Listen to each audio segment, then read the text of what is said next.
पर क्या करें, क्या करें, जानते सब है। यहाँ बैठते तो ऐसे लगता है बिल्कुल महाराज जी आज से कायद सर करता हूँ कि मैं झूठ नहीं बोलूँगा, पाप नहीं करूँगा। पर जैसे ही सीढ़ी उतरे, महाराज का तो काम ही है कहते रहते महाराज, महाराज कह दो, जीने तो हमें है।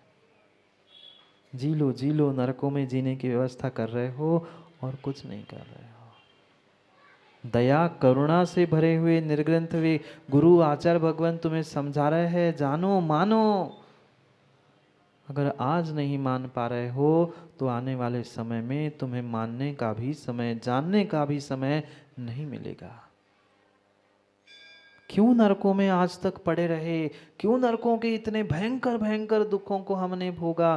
क्योंकि ये 5 पाप ही उसके लिए सबसे बड़े साधन थे। कितनी कितनी पर वस्तु की चोरी हमने की, भावों से छोड़ दो, साक्षात कितनी कितनी वस्तुओं को हमने घर में संभाल के रखा है।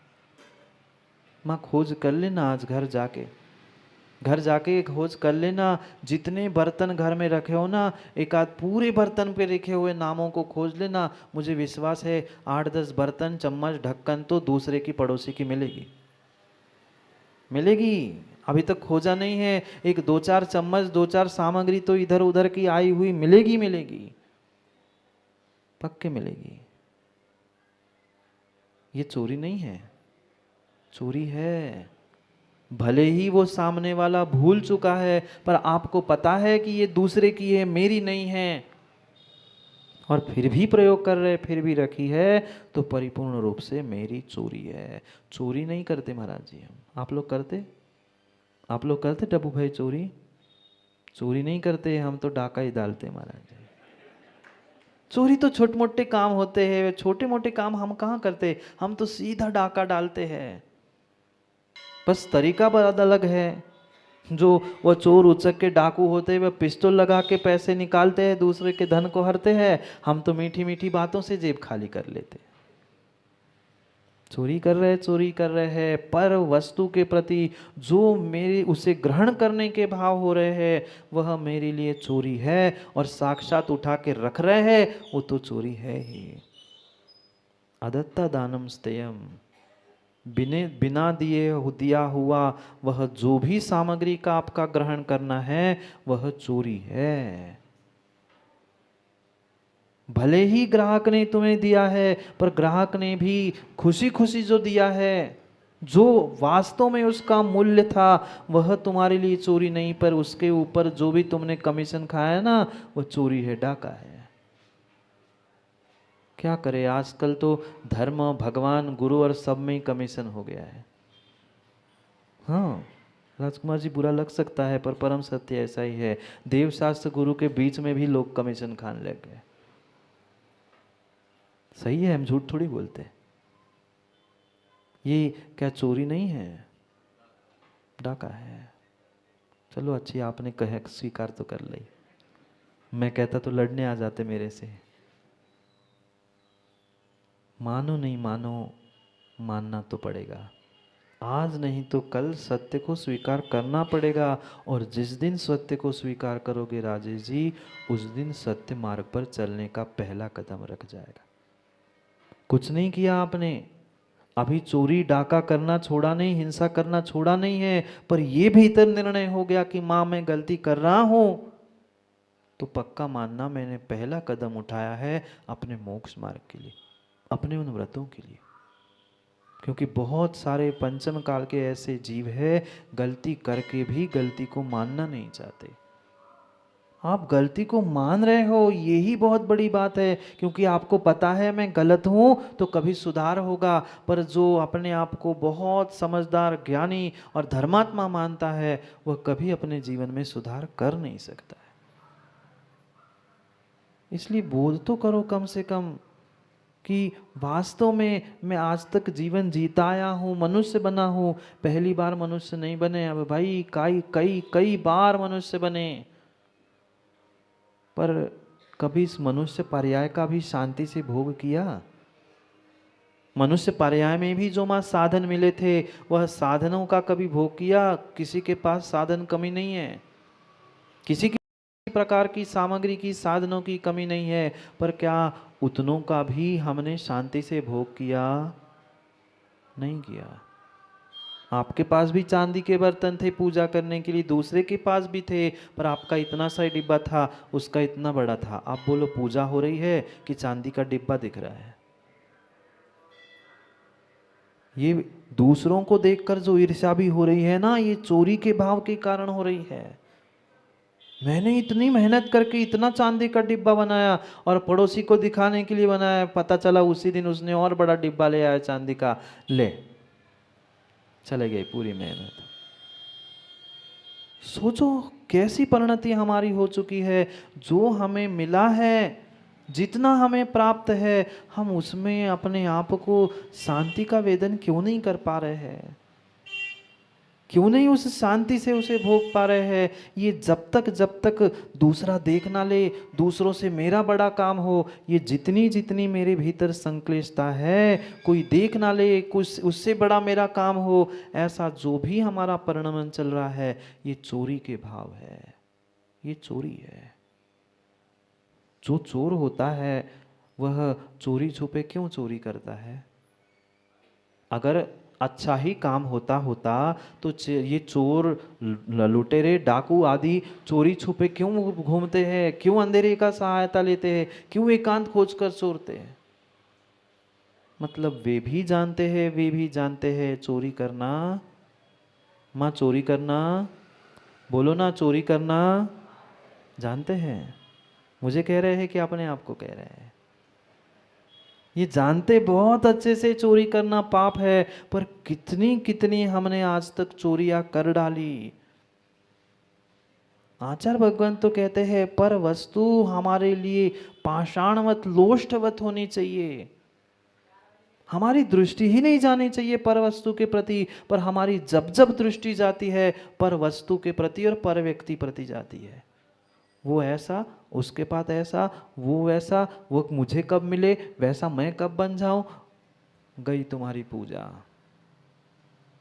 गई तुम्हारी दिन भर की पूजा, दिन भर का पुण्य, दिन भर की तुम्हारी मेहनत, वह चंद मिनटों की संक्लिष्टता में तुमने अपने पुण्य को धुला डाला।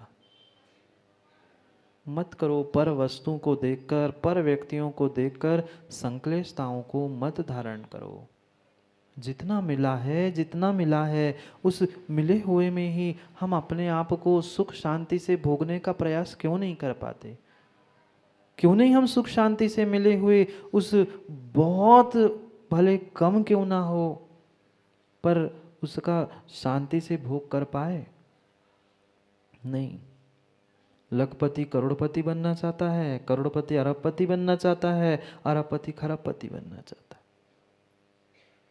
मात्र और मात्र पर वस्तु को प्राप्त करने के पीछे, पर वस्तु के हरण करने के पीछे हमारे ये परिणाम चल रहे हैं। विचार करो। यहाँ तो आचार्य भगवान कहते हैं प्रत्येक पर वस्तु तुम्हारे लिए उस पाषाण के समान है। क्या रास्ते में पड़े हुए माँ उन पत्थरों को घर इकट्ठा करके लाते हो? क्यों, बहुत सारे तो पत्थर पड़े, और सागर में तो पत्थरों के और रोड की तो दशा देखने जैसी है। क्या माँ उन पत्थरों को उठा के लाते हो? नहीं लाते, क्योंकि वो तो पत्थर है, कहीं भी पड़े मिल जाएंगे। ऐसी कभी पर वस्तुओं को देखकर हमने सोचा कि अरे यह तो पर वस्तु है, मेरे काम की नहीं है? नहीं, हमें हर पर वस्तु को अपना बनाने के भाव होते हैं, और कितनी कितनी सारी वस्तुओं को तो हमने अपना बना भी लिया। ये जो भी भूली हुई, रखी हुई किसी की अनजान वस्तु को भी हम उठा के ला रहे हैं, तो वो भी हम चोरी का ही पाप कर रहे हैं। ये मत कह देना रास्ते में मिले हुए पैसे वो तो मिलाकर हम मंदिर में तो डाल सकते हैं। नहीं डाल सकते। चोरी का द्रव्य मंदिर में नहीं डाला जाता। वह चोरी है, 5 रुपए मिले, 50 रुपए मिले, वह हमने इसलिए उठाए तो वो तो मंदिर में डाल रहे थे। तुमने उठाए, तुमने चोरी की, साक्षात साक्षात चोरी की, और चोरी का साक्षात फल आचार्य भगवान नरकवास कहते हैं।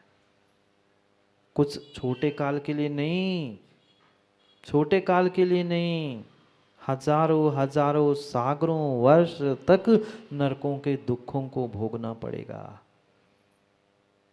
वे ही जिनके घर में तुमने चोरी की थी, जिनके परद्रव्य का हरण किया था, जिनको दूसरों को तुमने ठगने का प्रयास किया था, वह प्रत्येक जीव तुम्हें मिलेगा नरकों में, क्योंकि वो भी उसके उस जो धन रूपी प्राण था, धन रूपी प्राण था। अमृतचंद स्वामी उस धन रूपी प्राण कहते हैं, 11वां प्राण कहते हैं इंसान का।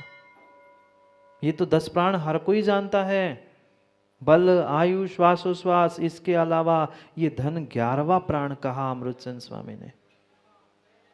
और तुमने जिसका ये 11वां प्राण हर लिया है, वो भी बेचारा संक्लेशता में जी रहा है, और तुमने भी पाप किया। दोनों नरकों में जाकर एक दूसरे को काटो, मारो, हाथ तोड़ो, पैर तोड़ो, यही करो। सोचो, विचार करो कि कब से हम नरकों में सड़ रहे हैं, पर फिर भी बोध नहीं हो रहा है। जैसे वहाँ दुख मिलता है, वेदना होती है, तब लगता है कि बस बस अब मैं पाप नहीं करूँगा, अब मैं पाप नहीं करूँगा। पर जैसे ही ऊपर आते हैं पुनः सोचते हैं कुछ नहीं, वो तो हो जाएगा, इतना तो चलता है, हम तो श्रावक है ना, थोड़ी सी तो चोरी कर ही लेंगे, थोड़ी सी तो हिंसा कर लो। व्यवस्था वहाँ की बना रहे हो, व्यवस्था वहाँ की बना रहे हो।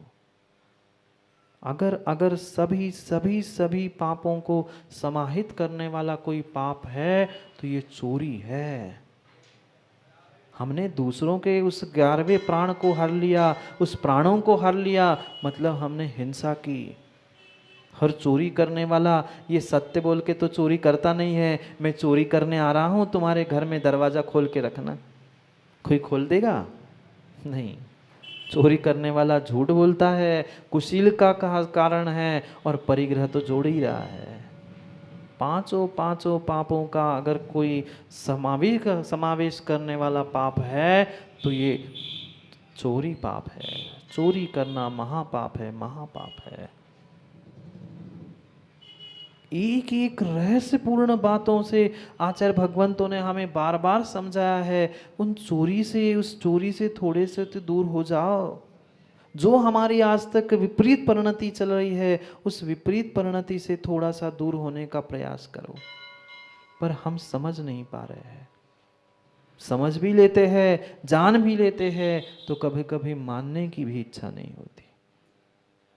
ज्ञानार्णव में शुभचंद्र स्वामी कहते हैं, ये परधन रूपी, जो उस परधन को ग्रहण करने वाला है या परधन को ग्रहण करने के भाव है, वह मांस भक्षण करता है। क्या कहा? मांस भक्षण करने की इच्छा से, जैसे वह सर्पिणी किसी के गले में लगी है, कोई त्रियंश किसी जीव के मांस का भक्षण कर रहा है, ऐसे दूसरों के धन का हरण करने वाला, चोरी करने वाला, मांस भक्षण करने वाले उस त्रियंश के समान है। इतना कहने के बाद भी मां चोरी करने के भाव नहीं छूट पा रहे हैं, तो फिर सोच लेना क्या गति होगी और क्या स्थिति होगी। कम से कम हम इतना तो विचार करें कि जो स्थूल दूसरों की वस्तु को उठाने का प्रयास कर रहे हैं, छुपा के रखने का प्रयास कर रहे हैं, दूसरों की धरोहर को हड़प करने का पुरुषार्थ कर रहे हैं, ये हमारी साक्षात चोरी नहीं, डाका चल रहा है। जेब में से पैसे तो नहीं निकालते ना? आपकी जेब खाली तो होती ही नहीं होगी घर में। जेब क्या, आजकल दुकान के गल्ले तक खाली हो जाते हैं। कहाँ गए राजेश भाई? वह दूसरा कोई ले जाने वाला नहीं है, दूसरा कोई ले जाने वाला नहीं है, वह घर का ही भेदी लंका ढाए। अलमारी है आपके घरों में राजकुमार जी? अलमारी है आपके घर में? नहीं, मुझे कुछ नहीं चाहिए, मैं चवन्नी वटन्नी हाथ भी नहीं लगा। खाली तो रखी नहीं होगी, मुझे विश्वास है, खाली हो ही नहीं सकती। नाम ही राजकुमार है और खाली तिजोरी घर में काय में रखे। जितने जितने जितने जीव बैठे हैं, वे प्रत्येक जीव के घर में अलमारी तिजोरी है। मुझे नहीं चाहिए, कुछ भी नहीं चाहिए, पर मैं पूछ रहा हूँ, अलमारी में माँ बहुत सारा धन सामग्री, बहुत कुछ जिसका जितना हो, भले ही 100 रुपए रखे होंगे ना, 100 रुपये भी लगे, और वह तिजोरी ऐसी खुली छोड़ी होगी। अध्यक्ष जी, घर में जो तिजोरी है वो ऐसी खुली छोड़ी होगी, क्यों? माँ, आपके घरों में तिजोरियाँ है ना? बहुत सारी तिजोरी होगी, और प्रत्येक तिजोरी में ताला, लॉक लगा है। तिजोरी के अंदर भी एक क्या है? तिजोरी के अंदर, मैं जानता हूँ, मैं पूछ रहा हूँ जान के आपसे, आप तो कुछ बोलो। तिजोरी के अंदर एक लॉकर है, लॉकर के अंदर और छोटा लॉकर है। जितनी जितनी कीमती वस्तु उतनी उतनी अंदर रखी है। वह लॉकर में ताला, पुनः बाहर के लॉकर में ताला, पुनः अलमारी तिजोरी में ताला, और चाबी कहाँ रखी है? चाबी अपने ही पास रखी है। फिर जो चोर आएगा, चोर आएगा बाहर का चोरी करने के लिए, वो क्या तिजोरी की चाबी खोल के चोरी करेगा? बोलो ना। जो चोर आएगा माँ तिजोरी की चाबी आपको खोजेगा, फिर खोलेगा, लॉकर खोलेगा, और फिर धन लेके जाएगा, कि उसे तोड़ के ले जाएगा? उसे तोड़ के ले जाएगा। पता है आप लोगों को? सब जानते हैं कि चोर जब भी आएगा, डाका अगर डल गया, चोर भी आ गया, तो कभी खोल के नहीं, वो तो तोड़ के ले जाएगा। फिर घर में तिजोरी में ताला सुमन शास्त्री क्यों लगा है? चोर आएगा तो ताला तोड़ के ही जाएगा, फिर ताला लग के चाबी जेब में क्यों रखी है? बाहर के चोरों के लिए ताला नहीं होता डब्बू भाई। वही कहना चाहता हूँ, बाहर के चोरों के लिए ताला नहीं होता, चाबी नहीं होती, वो तो तोड़े ही के ले जाएगा। जो घर वाले चोर होते हैं ना, उनके लिए वो ताला और चाबी होती है। कितना विश्वास है माताओं, सोचो। भले ही अपना अपना कह रहे हैं, भले ही 50% के हिस्सेदारी बातें कर रहे हैं, पर किसी को किसी पे विश्वास नहीं है, ना पति को पत्नी पे। उनका अगर लॉकर अलग है तो उनकी चाबी अलग है, उनका बैंक अकाउंट अलग है। कितना कितना विश्वास है हमें अपनों के प्रति। वे चाबी दूसरों के लिए लॉक में नहीं रखी थी, लॉक नहीं किया था, अपनों के लिए वो लॉक था। कौन था चोर?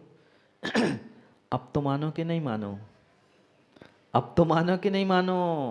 मानना ही पड़ेगा अपने आप को चोर, डाकू, उसके बिना सुधार नहीं हो सकता। कहीं ना कहीं अपनों पे ही अविश्वास है, कहीं ये ना चोर ले, ये कर ले अजय भाई, इसलिए हमें अपने घरों में भी लॉक लगाना पड़ता है।